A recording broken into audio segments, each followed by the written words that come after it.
Hola, sean bienvenidos a este nuevo video tutorial. Mi nombre es Cristian Godoy, soy integrante del equipo 3. El tema que nos tocó esta vez es el algoritmo de planificación SRTN o SRT, el tiempo restante más corto. Los integrantes de nuestro equipo son Froilán Emanuel Servín Guerrero, Miguel Ángel Pérez Contreras, Manuel Manso Bautista, Enrique Eduardo Álvarez Preciado y su servidor. Somos estudiantes del Instituto Tecnológico de Jiquilpan de la carrera de Ingeniería en Sistemas Computacionales. La materia impartida es Sistemas Operativos por la licenciada Adriana Monroy Carrera.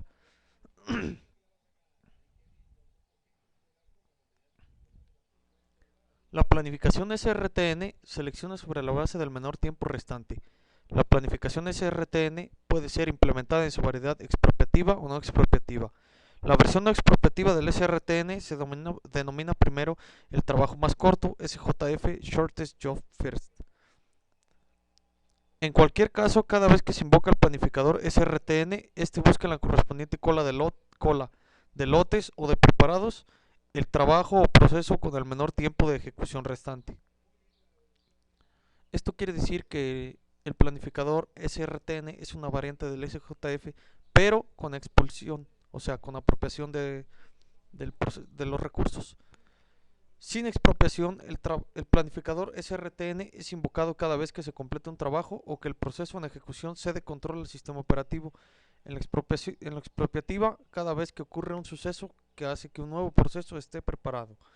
Se invoca al planificador para que se compare el tiempo de ejecución restante del proceso actual en ejecución con el tiempo necesario para completar la siguiente ráfaga del procesador del proceso recién llegado.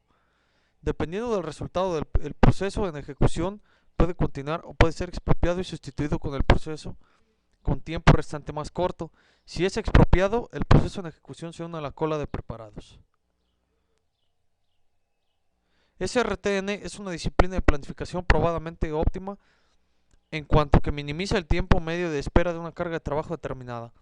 La planificación SRTN se efectúa de una manera consistente y predecible, favoreciendo los trabajos cortos y añadiendo la expropiación. Un planificador SRTN puede acomodar trabajos cortos que lleguen después de comenzar un trabajo largo. El tratamiento preferencial de los trabajos cortos en SRTN tiende a aumentar los tiempos de espera de los trabajos largos.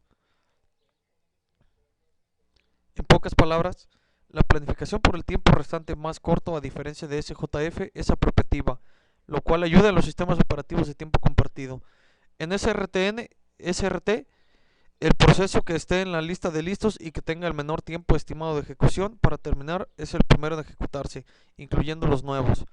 Un proceso en ejecución puede ser desalojado del procesador por un nuevo proceso de menor tiempo de ejecución estimado.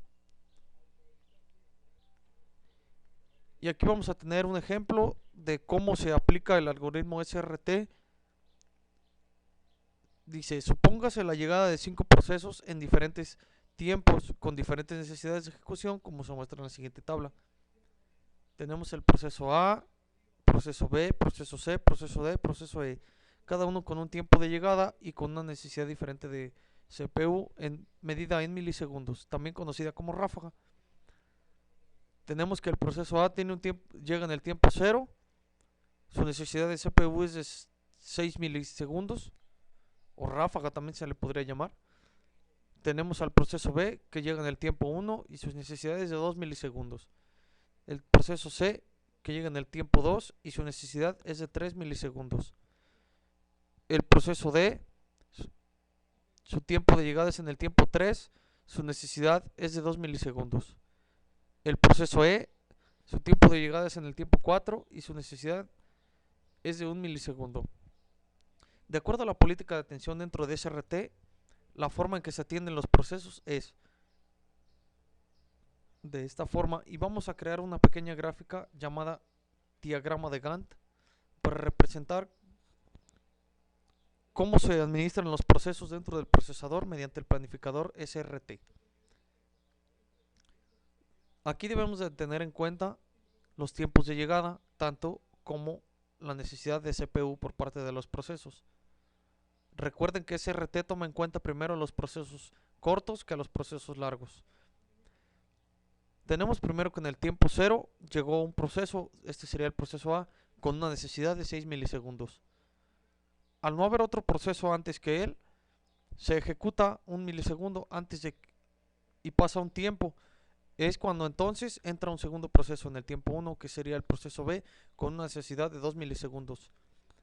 Y según el planificador, los procesos cortos van primero que los procesos largos. Entonces, aquí vemos que el proceso B tiene una menor necesidad de CPU, por lo tanto va a pasar a ejecución.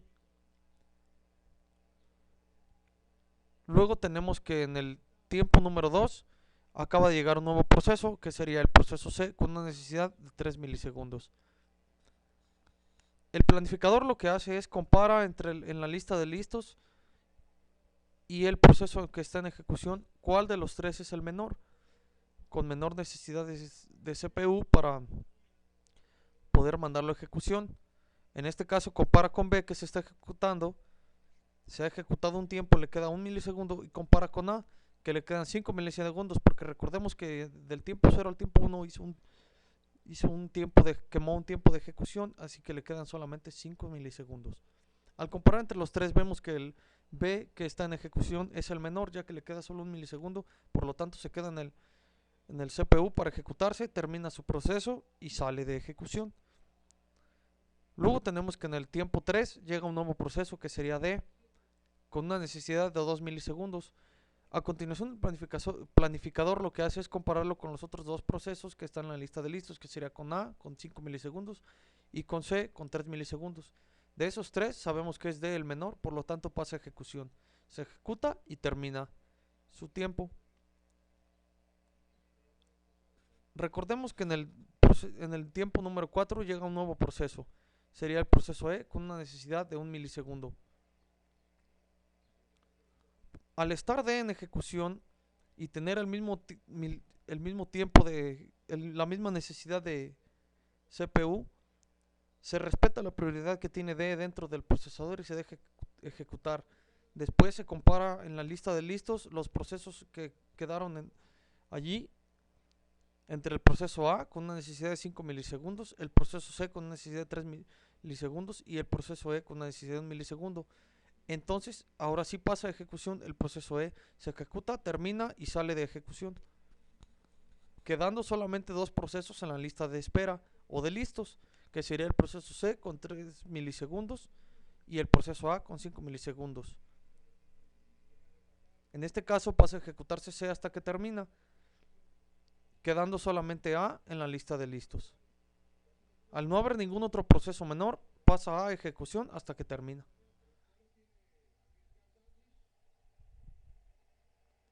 Ventajas: da prioridad al proceso que le resta menos tiempo de CPU para terminar. Variante el SJF con expulsión.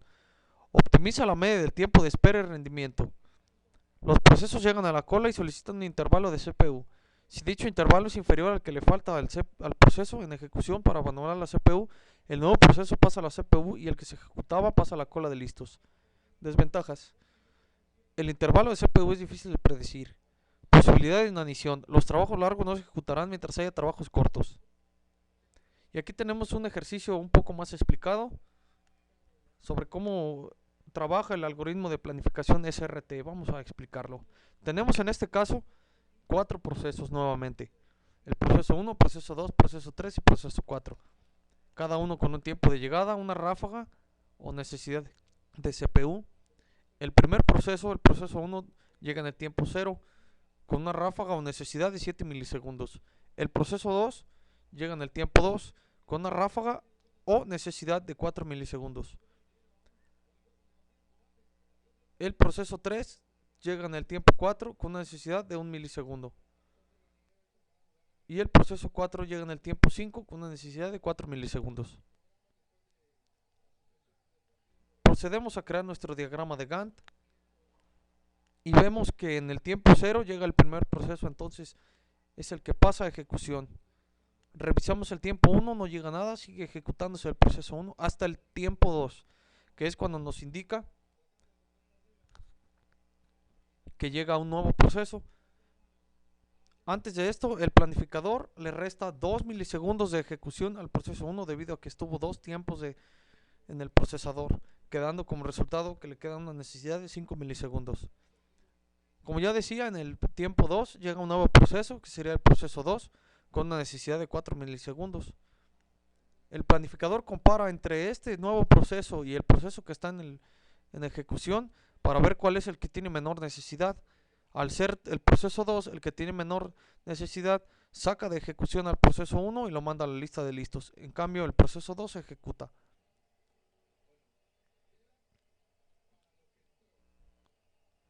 Se ejecutan dos tiempos debido a que del tiempo 2 al tiempo 4 no ha llegado ningún proceso, solamente en el tiempo 4 es cuando llega un nuevo proceso, que sería el proceso 3, con una necesidad de 1 milisegundo. Entonces el planificador vuelve a comparar entre el que está en ejecución, que es el proceso 2, el que está en la lista de listos, el proceso 1, y el nuevo proceso, el proceso 3, para ver cuál es el que tiene menor tiempo de ráfaga, quedando como ganador el proceso 3, que es el que pasa a continuación en ejecución y manda al proceso 2 a la lista de listos. Se ejecuta y termina su ejecución, sale de la CPU.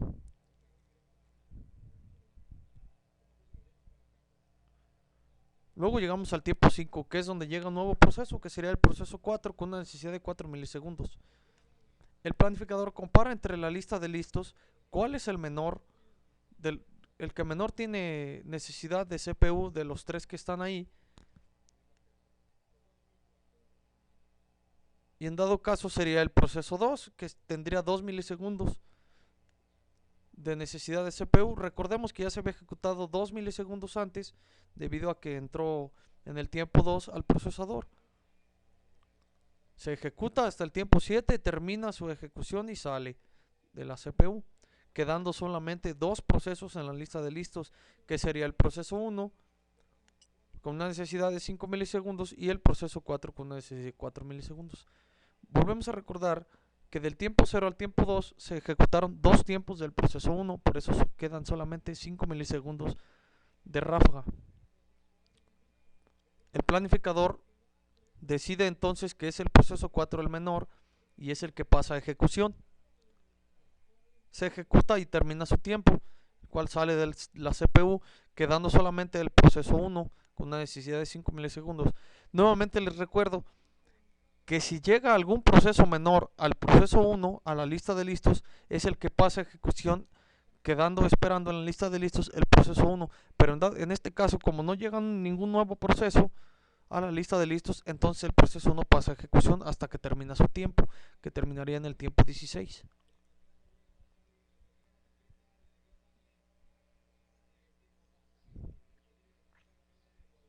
Ahora les vamos a explicar, una vez terminado nuestro diagrama de Gantt, cómo sacar el tiempo de retorno y el tiempo de espera de cada proceso. En este caso, la fórmula para el tiempo de retorno sería restar el tiempo en que finaliza el proceso menos el tiempo de llegada.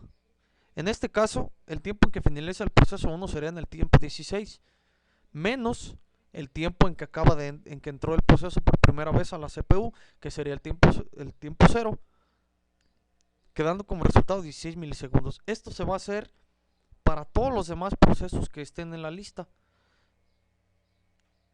Ponemos otro ejemplo, por ejemplo, el proceso 2 termina en el tiempo 7 menos el tiempo en que entró, que sería en el tiempo 2, quedando como resultado 5 milisegundos.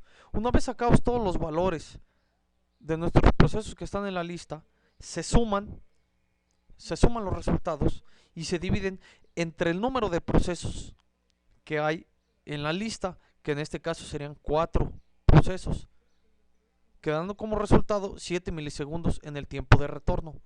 Ahora, la fórmula de tiempo de espera es casi lo mismo, nada más que a estos dos valores anteriores.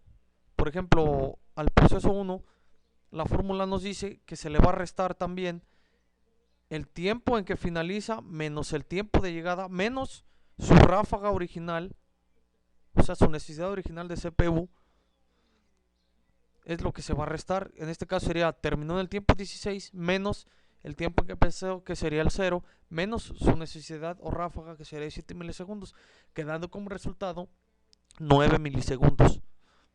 Lo mismo se va a hacer para los demás procesos. Nuevamente pasamos con el proceso 2, terminó en el tiempo 7, menos el tiempo que empezó, que llegó, perdón, que sería el tiempo 2, menos su ráfaga, que sería de 4 milisegundos, quedando como resultado un 1.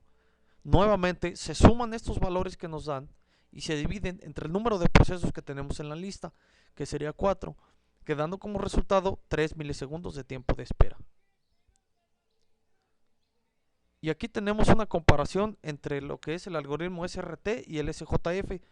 La diferencia aquí sería que el SRT es apropiativa. ¿Por qué apropiativa? Porque si hay un proceso largo que está en ejecución y llega un proceso corto a la lista de listos, este lo puede sacar del CPU y mandarlo a la lista de listos para ejecutarse. Lo mismo puede pasar con varios procesos cortos, pueden postergar la ejecución de un proceso largo. En cambio, en el SJF, el proceso se espera hasta el proceso que está en la lista de listos se espera hasta que termine su ejecución del proceso que está en la CPU.